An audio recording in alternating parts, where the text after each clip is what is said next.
Hello, everybody.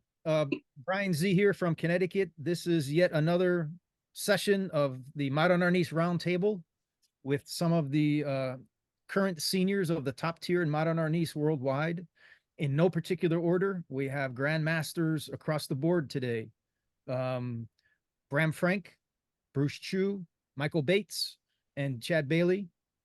They're all mostly East Coast US. Gentlemen, I appreciate you coming on.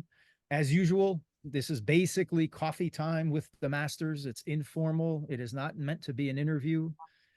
This is only the second session we're doing, so we're kind of still in the introduction phase and folks offering some information and telling people about themselves.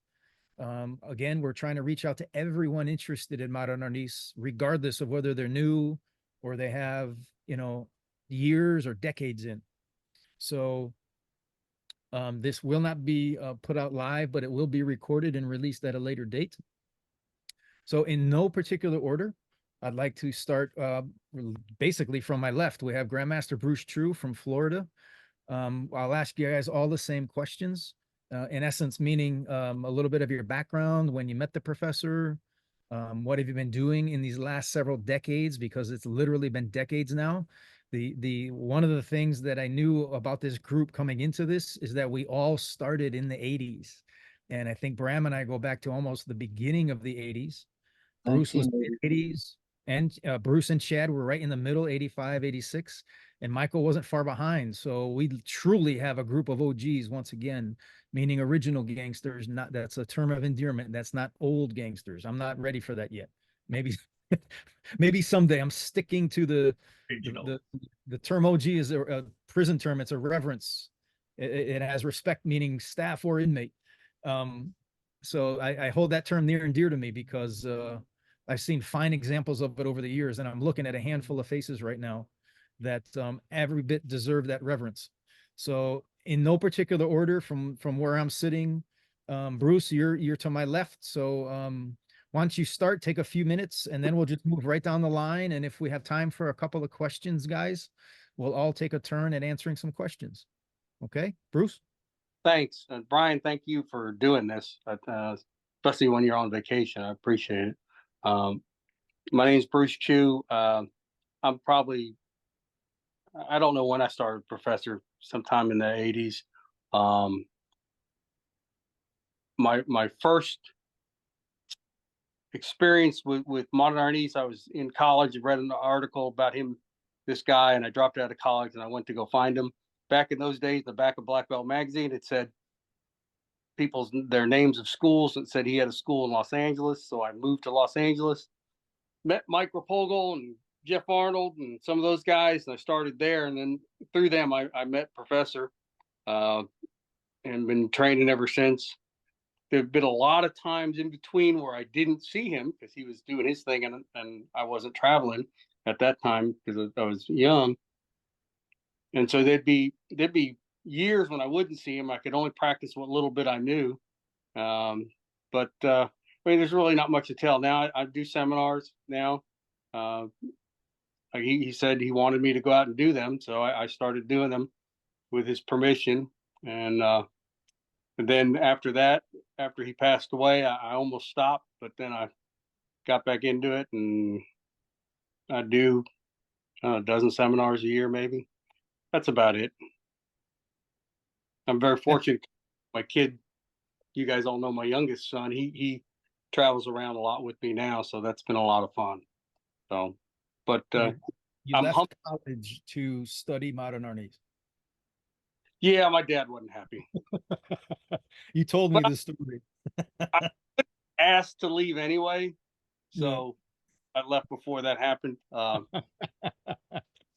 There's a tower that I scaled that I wasn't supposed to, but anyway, I'm honored to be in the group of people here.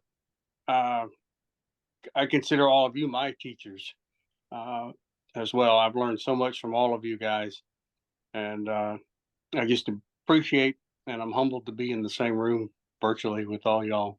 So I appreciate that too. Amen. Thank you, Bruce. Michael.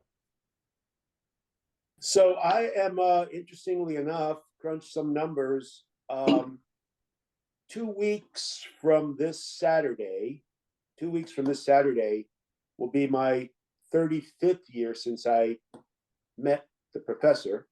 Wow. And I was with Bram on Saturday at a seminar fundraiser for the late great brother Leo Fong at Chaz Terry School in Springfield, Delaware County, Pennsylvania. And we were talking about that when I went to see, at the Big Three down in Delaware, I met Wally J and George Stillman. Well, I went to see George Stillman and quickly went to where all this noise was coming from in the next room and so forth. That was the professor, and ended up spending the day with him and Wally J. So that was April of '89. So that's 35 years. And I said that it was 35 years and 6 hours that Chaz, he was 6 hours behind me when I got back and said, Chaz, this is so cool. You know, we both said we're, so tired of Kempo karate, and you got to see it. And I need a partner. Here's a stick. That was 35 years ago. So that was the 4th month of the year of 1989. And in July of '89, I went to my first summer camp with a couple of interspersed seminars in there. And then in September of '89, I hosted my first seminar with the professor.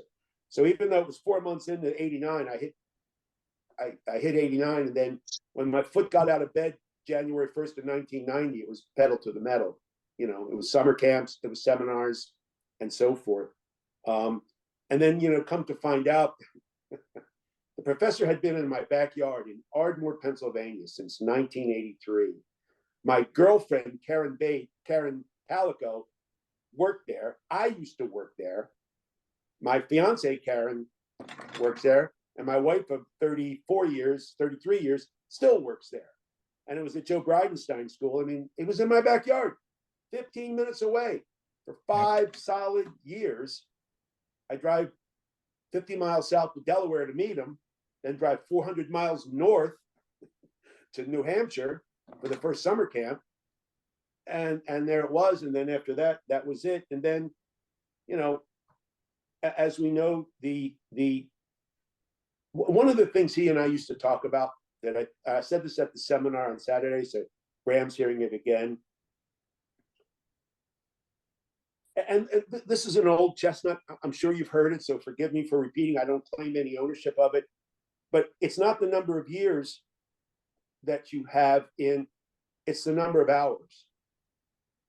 That's the thing, the number of hours. And that faucet, if you will, stopped on October 28th of '01 when he finally, GBM, that's glioblastoma multiforme, finally beat him. It's the same brain cancer.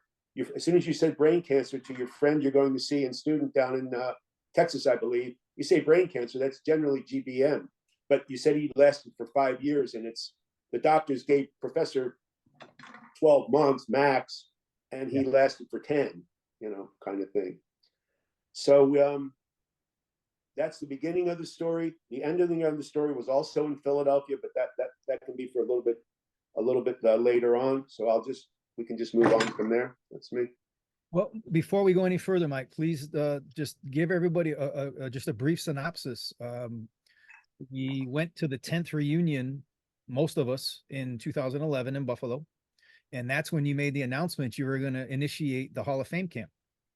So touch base on that just briefly. For those who don't know, okay, here we go. So in a lifetime, I didn't come here to hurt anybody's feelings or to have anything sting, but if you want to have the history, I happen to be right in the eye of the storm, as it were. I was supposed to meet the professor in London. All right, he was going to North Africa, to Tunisia, which he did to see our friend Jabil. Then he went to Hamburg, then London, Venice. And where after that? Well, he was back to Philadelphia with me for my 10th annual seminar in November of 2000. So I was meeting the professor in London, and then we were seminar in London, then to Venice, and then back to Philadelphia, where we were also going to finalize the plans for the winter camp of 2001 at the Ramada Inn, which in fact turned out to be his final camp. And when he got sick in Germany, the person over in Germany, the dolt, wouldn't put my call through to him. I had to eat my ticket to London. I couldn't transfer, and I couldn't get through to him. And frankly, at that time, I was prevented from going there. And I was frantically trying to tell him that, like, look, man, I need to know if the professor's November seminar is on, which is $2,000. And I had to give the Ramada Inn at the Philadelphia airport $2,500 non-refundable deposit. So when he called me from Germany, his first question was, did you cancel my seminar and my camp? And I said, no, I've been waiting to hear from orders. And he said, God bless you. So that's kind of the end of the story, because as I said, it ended in Philadelphia with his final camp, his final workout, his final seminar. And he wanted to come. He called me from Vancouver when he finally made it back there. And he said, I want to come and see you. I said, Professor, just get back. He said, my feet are itchy. And I said, well, don't they have a cream for that? An ointment? He said, no, itchy. I want to, you know. So he went. He called me from the airport. He came via Detroit, and he came to Philadelphia. And he ended up staying here for 2 weeks to lay out. I'm sorry, I'm babbling now. But here's the thing. Everybody on this screen, everybody that was in the prior thing, the professor had arrangements, and everyone is doing what the professor asked them to do. And for the most part, all the courses run parallel and occasionally cross over. You know, you had a who's who. I waited 10 years to go, after he died, to go to Buffalo, because all the people on the internet who were fussing and fighting with each other said, oh my God, they're all going to be in one place. Like if they dropped a bomb on the Olive Garden, you know, you wiped out. So I called the person in Buffalo and I said, hey man, I'm coming, fine. And then I called a meeting, and one of the chuckleheads' first question to me at the luncheon that everyone attended is, why'd you wait 10 years? And I said, there you go, man, always missing the point. You know, I mean, it's not the point I waited 10 years. And actually someone else said, hell, they wait that, after a senator dies, they wait that long to name an airport or a bridge after him, you know, or a person. There's a period of time, or battleship, or whatever it is. So, because the professor and I talked when he was here that I'd only have one shot to get this thing right. And frankly, when he died, it died with him. But then I decided so 10 years went by. And the first thing I did before that was I started a Facebook page for him. I was the first. That was me. Everybody else had a 10-year head start. When I called my IT guy, my Mark, I said, I must be doing this Facebook thing wrong. This was in 2011. He said, why? I said, well, I can't find the professor anywhere. He goes, no way. And he goes, my God, there's no page for the professor. So I started my first page for Remy Presses in 2011. And now they're kind of like dandelions. They've sprouted up everywhere. But my first thought was an homage to him and his legacy, not me. And on that, and then I'll pass this on. I'm sorry to do this, but I just wanted to make one more little point before I wrote notes here, if you can see. So Bram and I were together on Saturday at our friend Chaz Terry's school here, and it was a fundraiser for Leo Fong, and the foundation made a donation to Leo Fong's widow on behalf of the foundation. It did not come from me. It did not come from Bram Frank. It did not come from Chad Bailey. It did not come from any member of the foundation, individual. It came from the foundation, and I made absolutely certain this donation comes in the name of Remy Presses for Leo Fong's widow, because that's how this thing works. And Bram, leave it to Bram, which I'm sure, I don't want to steal his thunder from later on, but you know, I'll let Bram tell it. But Bram said a thing about, this is the professor's foundation. It's not an individual. You know, it's not Brian's legacy camp. It's the professor's camp that Brian Z, if I may be so bold, is quarterbacking. You put the thing together, you know, but it's the professor's camp. And I said on Saturday that I'm quite certain, if it's possible, if he could come back on this side of the curtain, he would have wanted to be with us on Saturday. I mean, it was just a neat time for an old friend of his from the Philippines. Leo Fong and Remy Priestley go back to the Philippines when Leo Fong was there shooting action, movies, and they were friends. And Leo Fong in his Wee Kuen Do has modern Eskrima. How about that? For those that didn't know. And let me just pass it on. I'm sorry to hog the time, but Okay. We'll come back to it. We'll circle back. Yep. I'm going to go over to Chad because your time is limited. Chad, you jumped in at the last minute at my request. Thank you so much. So GM Chad. Yes, I met Remy in 1986 at the request of I was very interested in sticks, and I was doing Kempo karate with Tom Up the Grove in Philadelphia. And Tom saw my interest in sticks and said, oh well, I should bring Remy Presas in for a seminar. And he brought Remy to our school at Martial Posture in Philadelphia. And I was hooked immediately. I continued my study at Kempo all the way up to 3rd degree black, but as soon as I saw Arnis, I was sold. I started following him as much as I could. Most of my friends at college were always like, where do you go on the weekends? Like, you're never here. And that's because I was either in Mount Holyoke up in Massachusetts, or I was at Mark Klein's in New Jersey, or I was, down in Maryland. My instructor Billy would also bring him down there. And I just started following him wherever I could, if it was possible and I could make it there from college and back by Monday for classes, I tried to do it. And when I moved out west and started studying with some other instructors, that's really when I took Remy's advice and started making it my own and combining the other things that I was learning with the things he had originally taught me. And that's really where Progressive Arnis was born. And when I came back to the East Coast and started going to his camps again, he was thrilled to death that I had, done that I had, taken, the things that I had learned from him and kind of created something of my own with it. And he supported it fully. Even to the point where, during some testing of my students, I remember funny in one of Bruce's camps, my students, they never did the proper anyos. They always did kind of the Kun Tao flavored anyos that I teach. And whenever they would do those during their tests and other instructors would have a problem with it, Remy would always be like, no, go sit down. They're fine. And he would just, take them through. So, I have a lot of fond memories with Remy and everybody here on the panel. Bruce and Bram are my brothers. I see them very regularly since we're all here in Florida. And we all happen to teach at a bunch of seminars. Oh, Bruce, I'm teaching at another one with you, Friends in the Arts. I'm coming up for that. And then and Michael, of course, just being I was going to school in Philadelphia. That's where I was. So I certainly hit as many of those seminars as I could.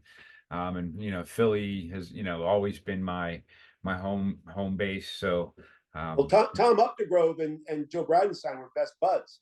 Yep, that's really best. where And magic 20 all minutes happened. apart from each other. Yep, that's really where the magic all happened. Yeah. And that's where it ended too. I was blessed to be part of that. Amen. There you go.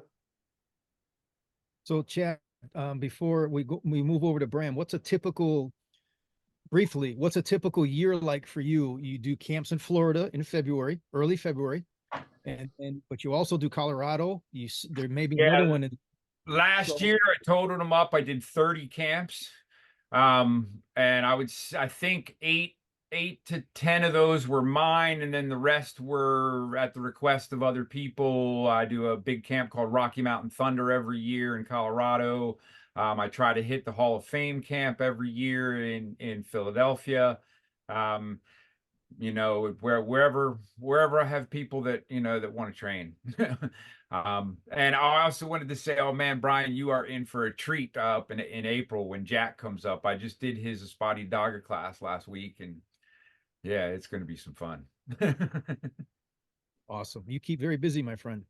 Yeah, he invited me. I always like to take advantage of that. So And we have the commander, Grandmaster Bram Frank. As I listened to everyone, when you said we're all generally the OGs, and I've been emotional the last couple of years. Well, I've been sick, but baby, this is my baby, my caretaker, so she's right here with me. I'm sorry, she's in mid-scream. Can you Okay. lay down so I can talk to Captain and the rest? She loves Chad dearly, and I want you to know that I spent so much time with all of you through my experience. Remember, I started in 1980, and part of it is because I study arms and armor. My dad helped restore arms and armor and paintings as he came up as a young man in Philadelphia at the Philadelphia Art Museum.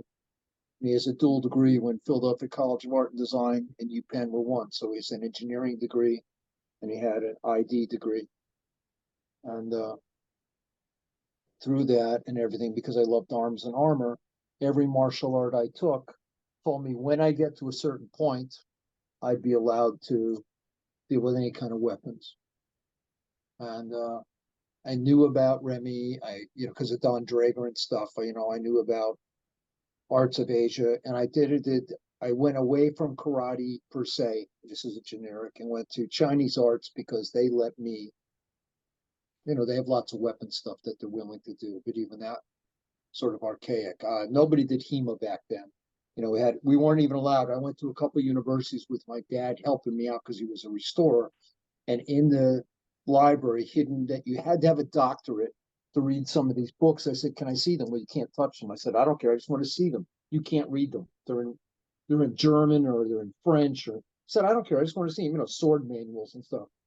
I said, "Well, I'll let you turn the pages. I want to see them. I just want to, smell them, see them, book thing." And they went, "Do you have a doctorate?" "Well, no." "Well, unless you have a doctorate, you can't see the books." "Okay, when was did anybody ever take these books out?" "No." "So you have books that are meant to be read, and we're not allowed to read them unless we have a doctorate. And you have someone here who really wants to see them, but the information in there, I can't see it because I don't have a doctorate." "Right." I'm like, "What's the point of having a book?" Over our time, granted, now you can get them and people do HEMA and, historical European martial art and relate it. But anyways, with all that going on, I finally met William Chung. And as you know, William Chung was like Bruce Lee's older brother type thing, and equally as much a troublemaker as Bruce was in Hong Kong. But William came over, had done a couple, and I followed the seminars. And he goes, "I'm going to do Bart Chamdo." And I'm like, okay. And he gets here, 99% of the people attending his 1 month seminar tour here wanted no part of him. And because he's teaching blades. And of course, you know what happened? I sucked up and went, perfect, because I don't care about the rest of it. And so I was doing that and sucking it up. And because I want to be a knight in shining armor, King Arthur and the Knights of the Round Table, a conquistador, Renaissance musketeer. I don't care. Any of that appeals to me, ancient Roman. But I see the professors doing sticks and I bump into them, and I don't know anybody, so I'm just practicing in the back what I know. Because everyone goes, "Oh, my name's Remy. What's your name?" I mean, like the Red Sea party. He just walked through everyone and went, "What?" I said, "What?" Because he didn't say I'm Grandmaster Praetor. He goes, "My name's Remy. What's your name?" I said, "Bram." He goes, "Bram, my name's Remy. I'm going to be your friend. You're going to be my friend for life." And he goes, "Oh, you do Arnis?" And I went, "No, this is Wing Chun." He goes, "No, that is Arnis. Typical, this is Bagua, that's whatever." And brought me up and beat the snot out of me for the rest of the day and taught me about tap out. And I went, "What's a tap out?" And I was like all of you, probably very respectful. You don't say anything back to an instructor, especially in China. So they beat the snot out of me, and he goes, "Doesn't that hurt?" I go, "Yes." He goes, "Oh, well, just tap out." So the very next time he starts to do a crank on me of some kind, he goes, "Oh, problem, that does not hurt." And then he goes, "This hurts." And I'm like, "Ah!" He goes, "So don't tap out unless it hurts." Anyways, 1987, because as soon as he said, "You cut this," if you touch him, he is cut already. You know, you have to know where the sharp is and what I've repeated for generations. My connection to Remy was this man went, "You can have a blade." And most of you know, oh, well, I guess I'm talking to people who don't know me. I'm the knife guy. I've had a knife in my hands. I've been 4 years old. Remy used to call me the man with the knife guy, the blade guy. And at the camps, he would have me come do knife. Matter of fact, one of the last times Brian remembered seeing me is showed up in just dropping in Richard's camp, pulling the professor's side because I was on a seminar tour doing knife, introduced me. And when I got back together with Brian in the Philippines, he was like, "Oh, yeah, you were always the guy with the knife." And Rem would say, "You're the guy with the knife." And I'm honored. You guys, the late George Denson did lots of Remy's filming. And we actually have a session where I showed up at Roland Rivera and David Nogg's school because I heard he was going to teach knife. And I showed up and he was like, "Bram, what you do here?" I said, "Well, you're teaching knife publicly. I want to see it." "Oh, Bram, what do you do here?" Whole first half of the day to the seminar, he did simple single Senawali. And I'm like, "Well, that's not knife." We come back from lunch. He's in his flowered shirt and his red pants. He's got his sandals on and his feet up. And I go, "That doesn't look good." I said, "Aren't we doing knife?" He goes, "Everyone, this is my friend Bram. He's going to teach knife." And I'm like, "That's not why I came. I wanted to watch you teach knife." So I ended up teaching. And George filmed it. And the title of the video is, you won't believe it, "Bram's on Remy's floor teaching knife." I went, "That's the whole title?" Anyways, Professor took me in as a friend. And when I moved from Vermont down to Virginia and then finally made it to Florida, he loved Florida. He'd come live in my house because he loved being on Miami Beach. And, you know, because of both Seak being down there's a big Filipino community, and Willie being down there. You know, he just out of nowhere, "Oh, Bram, I am coming." And I have to figure out what airport. But he treated me very kindly, and he fed into my love of blades. And we were at one seminar, and he's going to do like a spotty daga and do some knife stuff, and he gave us all a short stick. So you know what Idiot Bram does? I go back to the room with my own knives. I cut the rattan stick down to be a blade with a handle, carve it up, and he goes, "Oh, can you do the rest of these?" Like, it took me freaking hours to do this, but I wanted it to be a knife. And then I started making wooden knives for Remy. So when we did knife work, and then I started, you know, I built. And he came to you one point and said, because he talked about the family, he always said they taught bolo for World War II as the Presas family, predating modern Arnis. And that he'd be in the Sipa hut watching his uncle, his grandfather, and his dad teach the 1st and 2nd Bolo Battalion, and he'd be hiding with Cristino. And my honor was later on, after, you know, Remy had me go to the Philippines. I got to, Cristino became my kuya and one of my biggest supporters. And he and Roland Dantes were two of the only people Remy actually taught bolo because they were there in their families in the old days. So I got to see the Sipa hut, and he took me to the back and said, "This is where we used to watch." But anyways, I'm babbling like Mike. I'm sorry, Michael. I fit right in with Michael. I'm not sure. Thank you very much. Yeah. I guess Yeah. I don't know. Anyways, Remy looked at me and said, "Would you like to do bolo officially? You can only do one or the other." Told me all the reasons I shouldn't teach military and police, all the reasons I shouldn't do bolo, and why the soul of the art is Arnis, which is right in the front of his pink book. Dan was surprised when I pointed out, and he goes, "Oh my God, he actually says that." I said, "Right." He said, "You can do that, or you can do the stick stuff." Well, all the back to what I said, I want to be a knight in armor. I want to cut things. I love blades. You know, as you guys know, I design and make blades. So I decided I would do bolo. Well, it's manifested itself that I'm blessed that the Filipino government, you know, Arnis Philippines and the other regulatory groups and International Modernists there and the review boards there, and President Gloria Aquino and the late Benjamino Aquino, President of the Philippines, I was declared guardian of the legacy of bolo and of Presas bolo. And I'm blessed because you guys, I used to be scared to do stick with all of you guys. because you'd beat the snot out of me. And I'm just blessed that I have a little tiny piece of old history. Because Remy used to say when he get pressured by other people doing stick work, he'd use a stick like a blade, and he was cutting because that's what he learned as a kid. I'm just honored I have that little piece. Brian knows, Chad knows, because they were sort of enemy, and Bruce a little bit, but Brian truly knows there was a whole period of my life that I disappeared because I don't teach public. I would be deployed all the time.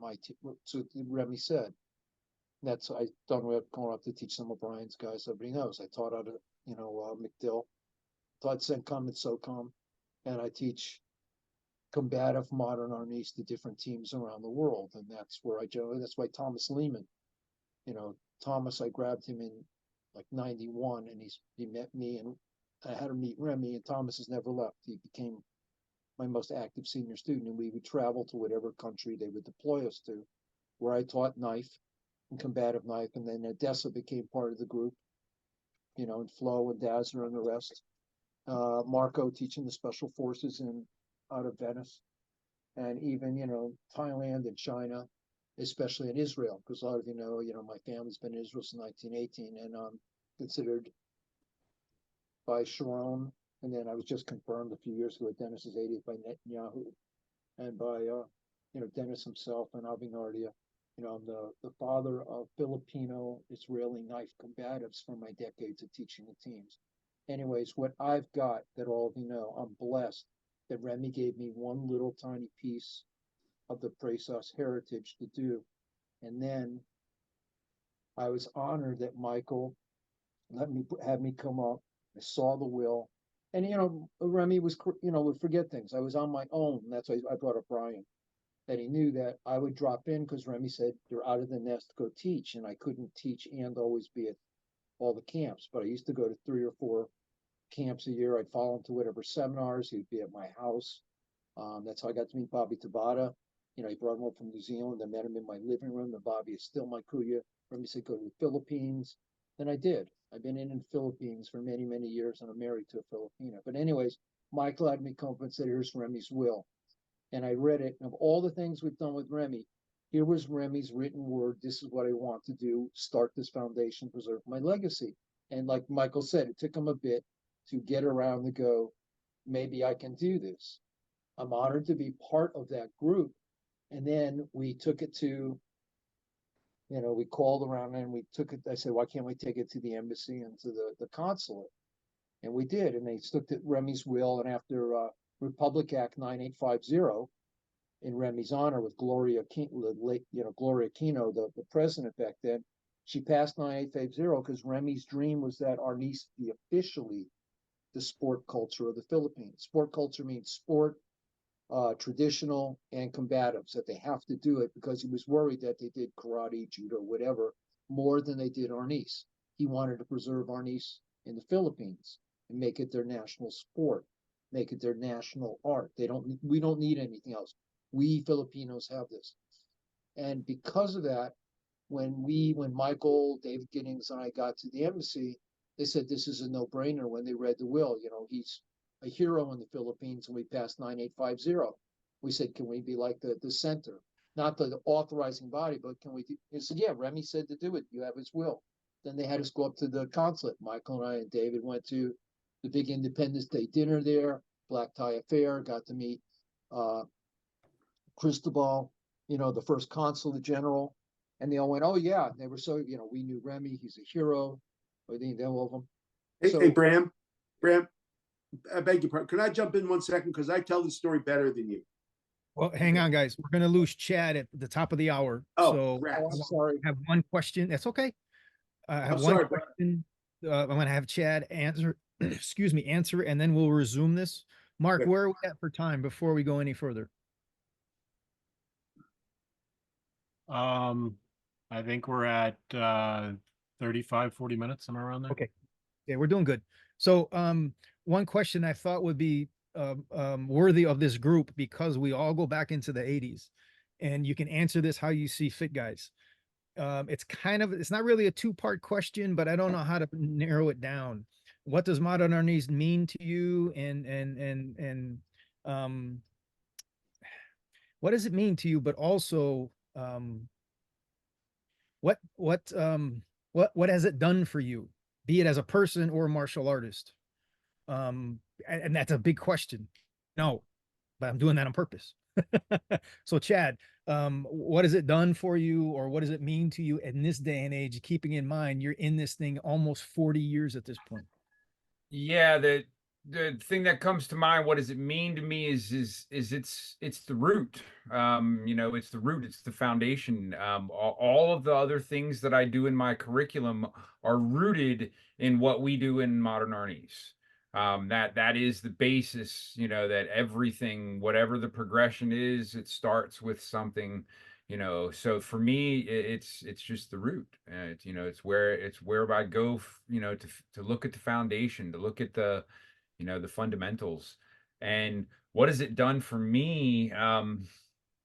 It's touched every single thing in my life, because he he asked us to make it your own in Arnis, but I've made it my own in everything that I do. I do a lot of work and teaching in Chinese medicine, classical Chinese medicine, and those people who've done classes with me, they come up afterwards and they're like, man, like your stuff is really like different. It's like it's yours, you know, it's your own theories, and you know, and a lot of it's based on really old traditional stuff that's kind of been lost. But you know, I did the same things with that. I did the same things with Chinese massage, Chui, done the same things with Qi Kung. It's like I've made it all my own. And I did all that because of the professor.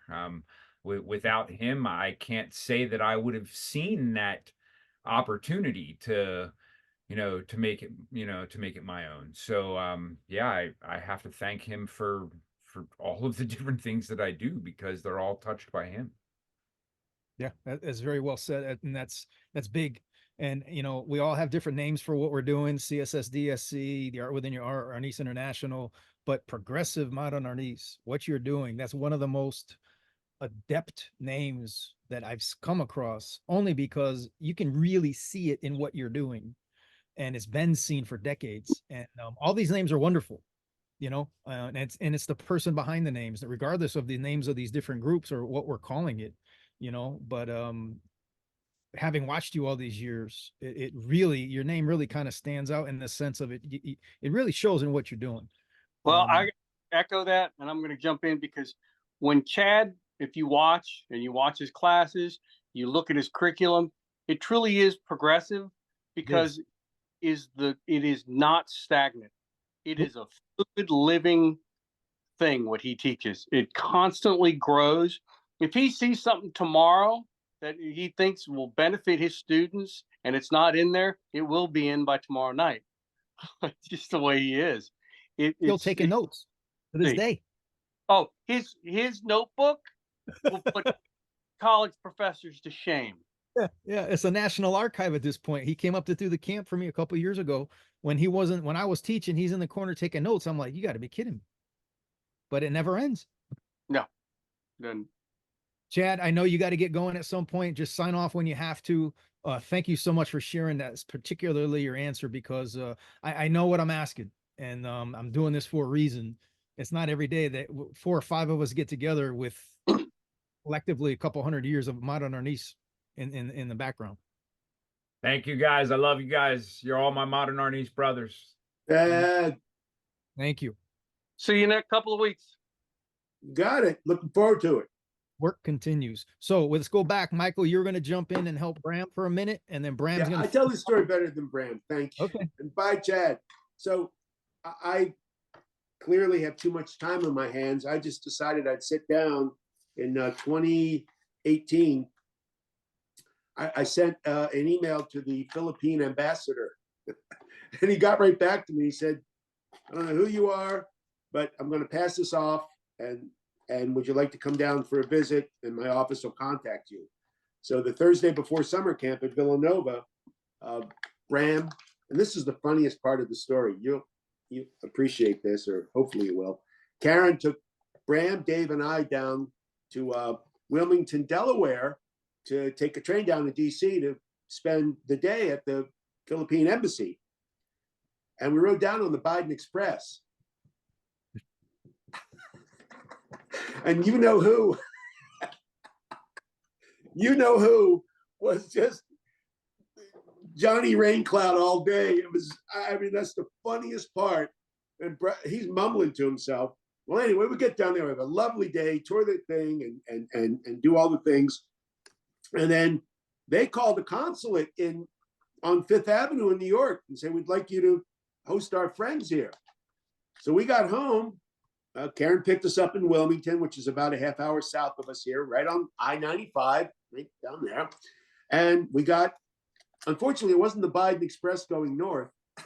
But Dave, the following day, we went north to the embassy, or to the consulate, and this is true. Within 20 minutes, Bram's talking to the colonel of the Ranger Battalion, and I think he wants Bram to marry his daughter. Bram's trying to say he's already married. And then he talks to the guy there, and all I hear, I'm getting myself a drink and a crab puff, and I hear like, "You're that guy?" And Dave and I are sitting there like, you know, we're like the wallflowers, and Bram is, anyway. So there, and that we did some Boku business up there on behalf of the professor, because again, in the Philippines, he is according to Rene Thompson, God bless him, the Priestess family and the brothers are national treasures. There's no doubt about it, you know. And here we are, and it was Boku that, you know, that the copy of the will and my wife's name as the witness of said will, which was done on my compact computer in 1998 at my house, and that was big business. We left them with a copy for file purposes and stuff, and it was neat. We took a very late train home. It was very hot because it was June, and it was neat. 2 days in a row, went south 150 miles and then went north 150 miles in successive days on behalf of the old man, you know. And this guy here, Bram, was definitely the prom queen, and Dave and I were like, you know, getting the scraps, leftovers. Are you with him? Or who are you? Or we're with him. Okay, stand over there. And shut up. So Bram, I'm sorry, forgive me, but I do tell the story better than you. That's true. I think you'll agree. I think it's a part time. left out is I go in the lavatory in Philadelphia, and it says Joe Biden train, Joe Biden line. No, that was Biden Wilmington, lavatory. Delaware, buddy. Not Oh, Philly. that's Delaware. It doesn't matter. Wherever it was, I walked in. I was so honored to pee in the urinal and pee on Biden. Yes, So- yes. You reminded that of David and me for the next 100 miles heading south. Yes. I tried to bury that, but now, you know, it's All righty then. yeah, alrighty then. Hey, how about this one here? Real quick. May I do this real quick? Tappy Tappy. Got it. Okay. Tappy Tappy. So summer camp at Michigan State in 2000, July of 2000. You know, that was the professors, besides the East Coast summer camp, they were the two main ones, Michigan State and East Coast. And Boku business was done there all the time, you know, whether it was high level rank certification, whatever. So I happened to be there in 2000, July of 2000, which was his last summer camp, if you're keeping score. He never did another summer camp after that. He debuted Tappy Tappy there in July of 98. And he only taught it for the next 27 months before he keeled over in Germany 27 months later. And then he never taught it again. He was unable to. Actually, the operation, he had forgotten it. Those circuits were not there anymore. Okay, another story. So at that camp, he had promoted this individual to his 6th degree and announced this individual as his highest ranking person. So now you fast forward to that was July, August, end of September. He had a fall camp in Chicago, which I went to prior to joining him on the European late fall swing. And we were walking. There was only like 18 people there. And I was absolutely convinced in Chicago that he was just going to be like just, it's nothing, 18 people for a camp. And it was run by a woman I did not know in Chicago. So we were going to Fuddruckers for lunch. He wanted to go to Fuddruckers. And we walked across the parking lot, and because I had rented a car going to Chicago, because we wanted to finalize our plans for my fall seminar in November and the following February seminar in Philadelphia at the Ramada Inn. So he says, Michael, you know, everybody's doing really good. And I said, yes, sir. You know, it's a small group, but good spirit. He goes, yeah. He says, everybody's becoming masters. And I said, Professor, there's only one master on the floor. That's you. We're all students. He goes, no. They're all masters of, what is this? Tappy tappy. Now, I heard that in September, walking across the parking lot to my rental car to go to Fuddruckers for lunch. And the next time I heard that term was coming out of his hospital room in Germany. Now, 8 weeks before that, or 7 weeks before that, at his monster camp in Michigan State, where he had just promoted an individual to the highest ranking and all this, and you know, that term was not used. That I didn't hear that term. And then after that, we, of all the places, we went to Maine after that for another camp in Maine. That was July, August. It was about 6 weeks later, and the knucklehead who had just been promoted to their 6th degree of all the 50 wonderful states in our wonderful country happened to be in Maine. Who with? Ernesto Priesas, which he had been forbidden to be with, because Ernesto Priesas, as Professor told me, preys on the weak and the feeble-minded. Does that sound like anybody you know? That's a true story. So he was apoplectic the entire flipping weekend. And when I got up in Maine to my friend James Taylor's house on that Thursday, Travis Roy, Richard Roy's son, was going to make us a good old-fashioned New England lobster thing, which he was, my mouth is watering, you know? And but here's this idiot up in Maine supporting Ernesto Priesas as a newly minted. Professor was not happy with that. But so, you know, the point being is that I heard tappy tappy twice. One in the parking lot in Chicago, walking to my rental car to Fuddruckers, and then coming out of the hospital room in Germany, in Hamburg, a few weeks later. And remember, he only really taught. How's that? Sorry? I just want to know about your friend James Taylor, and did he tell you why he wrote Fire and Rain? Not. He's a custom cabinet maker. Not that the same one. Oh, But anyway, so that's that. So and the thing that kind of surprised me a little bit is that, Brian, as you and I know, when we were in the Philippines together with Bram and so forth, it was like I was surprised at how that word tappy tappy, which I'd never heard before, you know, had spread and was now an international, I don't know, phenomenon or whatever you wish to call it. But I can tell you, and I told him I thought it was a bad idea, frankly. I did. Well, I'll share a small piece of trivia with you guys, and then I want to get into that question because we're getting close, and I want to try and stay to the hour time frame. When we were there in 06, Bram, myself, Dan, Dieter, Roland, Rivera, I kept my mouth shut for several days because I wasn't there to impress anybody. But after about 3 or 4 days, the seniors in the Philippines, the Rodels, the Cristinos, the Bambits, the Renes, they finally sat me down at lunch, and they kind of surrounded me in a playful way, and I started getting the 3rd degree, which was kind of cool. But I asked Cristino, who was Professor's cousin, who lived across the street from him. I know this because I went to both their houses before I left the Philippines that time.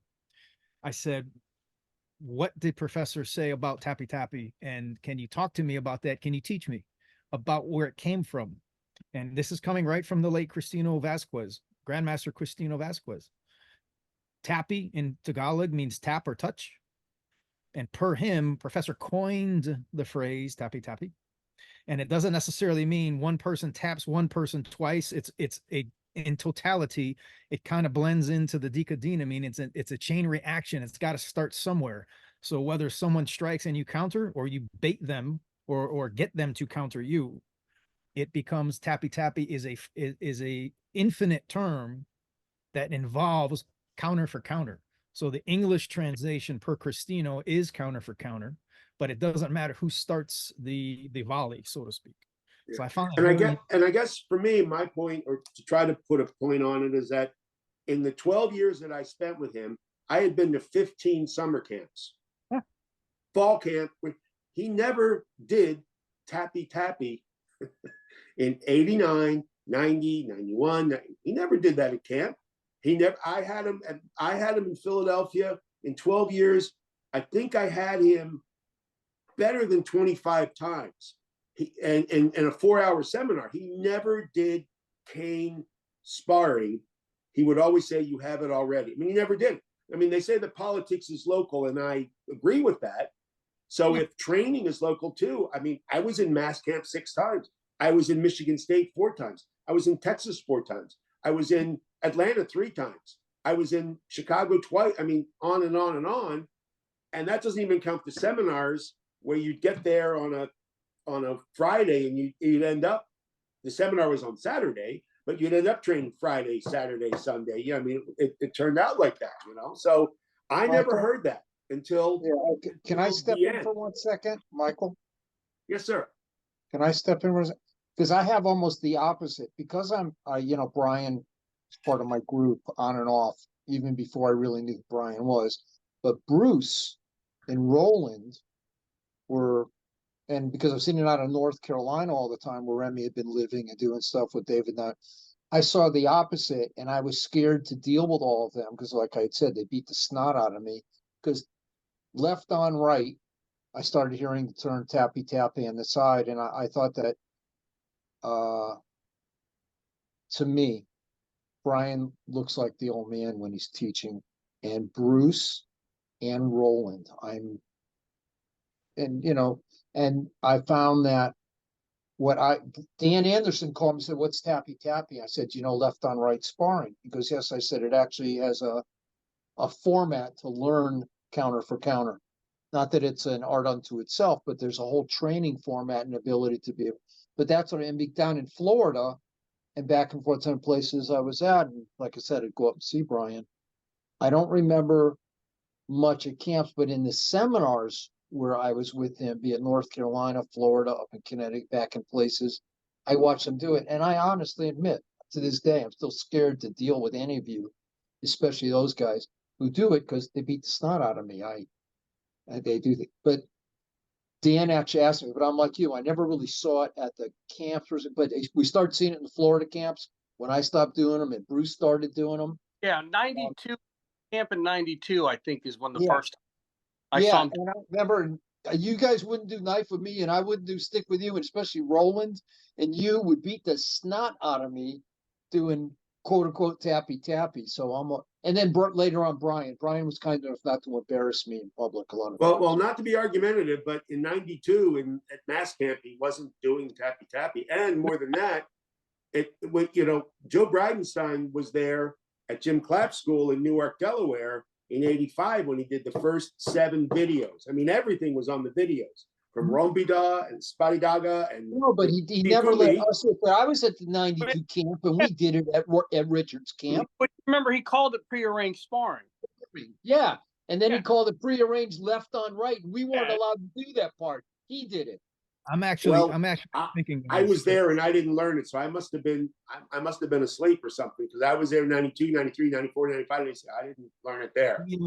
He would only show parts. I can tell you, I can't come across the footage because I don't remember who has it, but he actually did a live blade machete tappy tappy demo with Sifu Lee in the 80s. The demo, he wasn't teaching it. He taught it very sporadically, very quietly in the early 90s, not live blade, but no, across the board, it became mid to late 90s. But this, as I'm listening to all of you guys and your input, this may actually be a really good episode specifically just to talk about tappy tappy when we came across it, in what manner. But what I Well, want to get, well- I want to finish up is I want each of you to answer that question that I gave Chad for the sake of those watching the video. And I've already made a note that, you know Awesome. what, we hit on something here. We got to get back to this tappy thing, but that's a whole separate episode. So, Right. Bruce, I'm looking at your incredibly handsome face right now. What is modern Arnis meant to you? And same thing with Chad. What's it meant to you, and where are you at with it? Who's Or going what's it first? done for you? You, Oh, me? you. Um, And be brief, guys. You know, it's okay. real brief. It allowed me to travel with this guy who became a surrogate father to me, and it allowed me to meet some of the closest friends and best people I've ever met in my life. And it gave me, growing up, I started in Chinese Kung Fu, and then with my teacher, and it's a very one-on-one thing. And the traveling with him gave me the ability to have that master pupil disciple relationship that is part of my heritage. But mostly, I mean, it's helped me in so many ways. There's not enough time, but I will just say, to keep it short, it allowed me to meet, like, I wouldn't have met any of you without it. And I consider you guys my family, and Chad, everybody. And if it was not for him, I wouldn't have met them. So that's the blessing he gave. Amen. Bram, short and sweet. Short and sweet. I would not be me without him. He gave me, as I said in my the ability to play with blades and encouraged me. He didn't say don't. Yep. And he encouraged me to teach military and police, which, you know, modern Arnis in any way, just as a gross sense, is my life. As you said, it's 40 something years. I wouldn't know how to do it without it.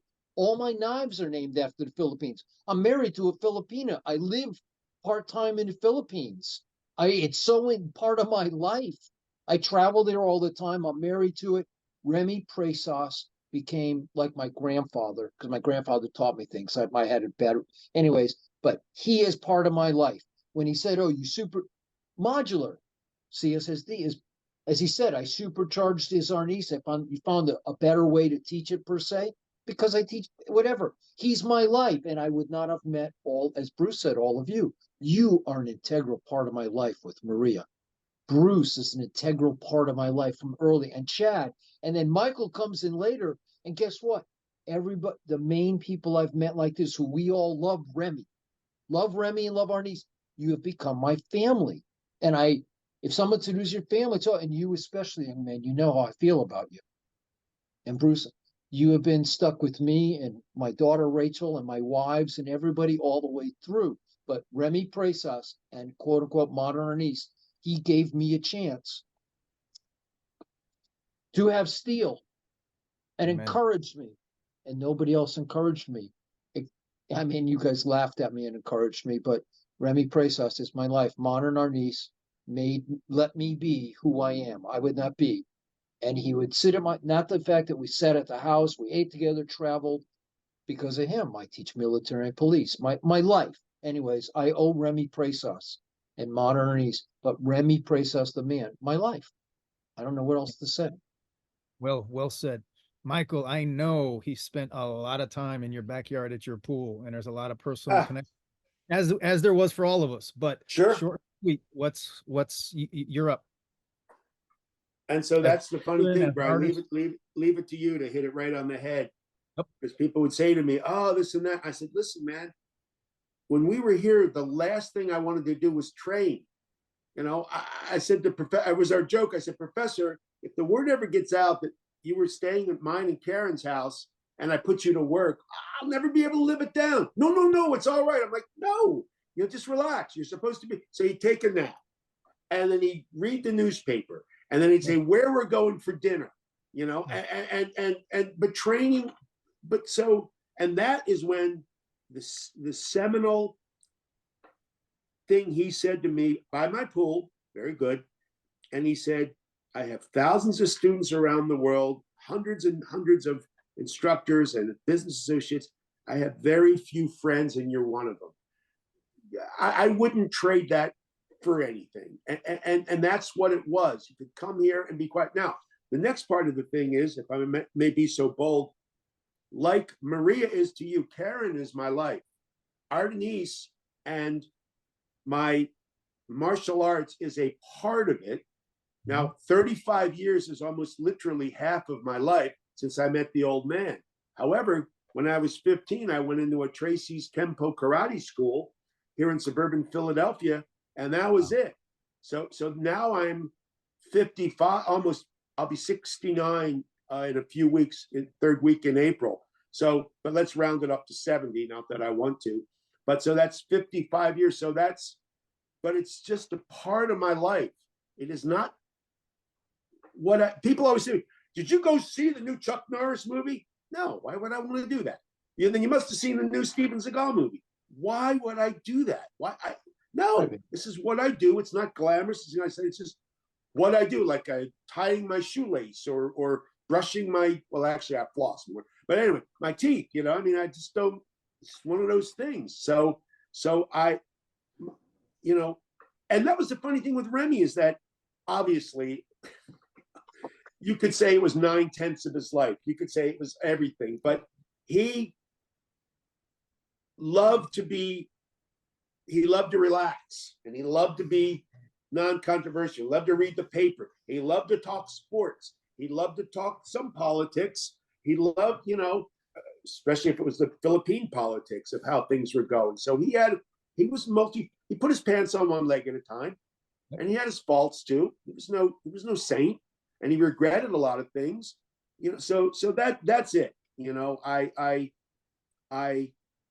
I didn't even try to meet him. That's God's little joke.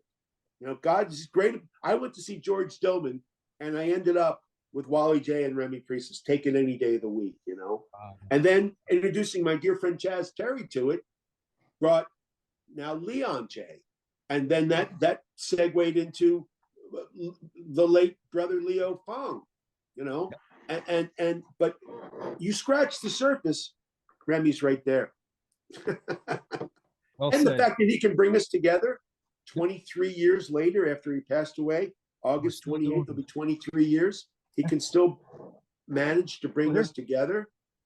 Yep. So that's lasting impressions. And every time we talk about the son of a bitch, I miss him more.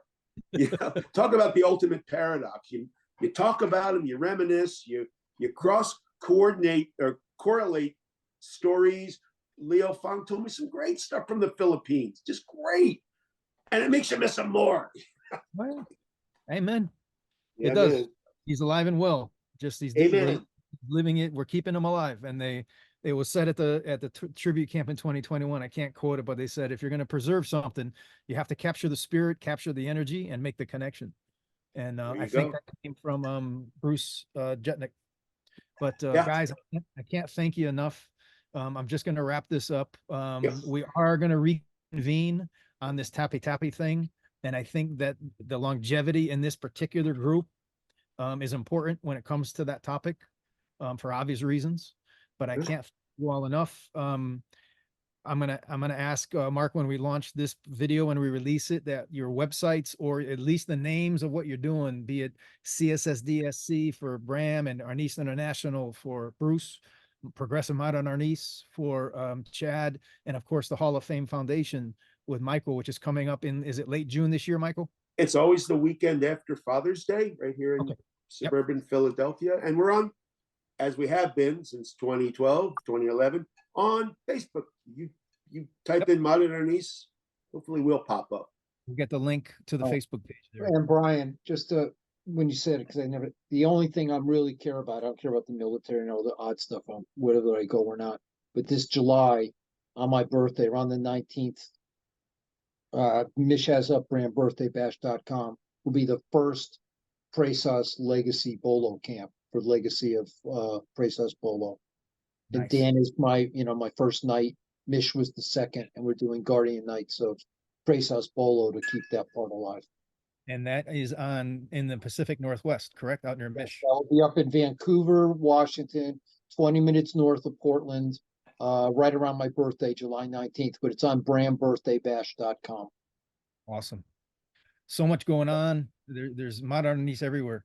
Yeah, It's and that's all over what the it should be. country, Europe, the That's- Philippines, it's alive and well. And again, this is my intention and my wish to use this as a catalyst for people to be able to say, hey, what is this thing? What's going on? And who do I see? They're going to meet 20 of you in no time. It's going to take a couple of months for all those initial episodes to go out, but that's my point, is to get the intros out there, a little bit of background, and make sure that we're available for these folks to answer questions. And hey, Bruce has got a seminar coming up with Chad, or Bram's got his birthday bash, Michael's camp in June. I'm at the end of the month, I'm bringing in Jack Latour to Connecticut for a joint camp. I haven't cool. released my October camp yet. I usually wait until I get one camp over, and then I start talking up the next one every 6 months. Give my regards to Jack, please. Yes, I will. I'm looking forward. This will be my first exposure to Bikini Tertia. So life is good. But gentlemen, thank you so much. My love and respect. It's going to be, we're going to release the FMA 10 video first at the end of this month. So what we're doing today will probably come out near the end of April. Trust me, I send it out with pretty good momentum, so you'll know about it. Okay. No worries. No worries. My love to all of you. Thank you for being in my life. Thank you, Brian, Bruce, God bless y'all. Brother Bram. Thank Bless. you.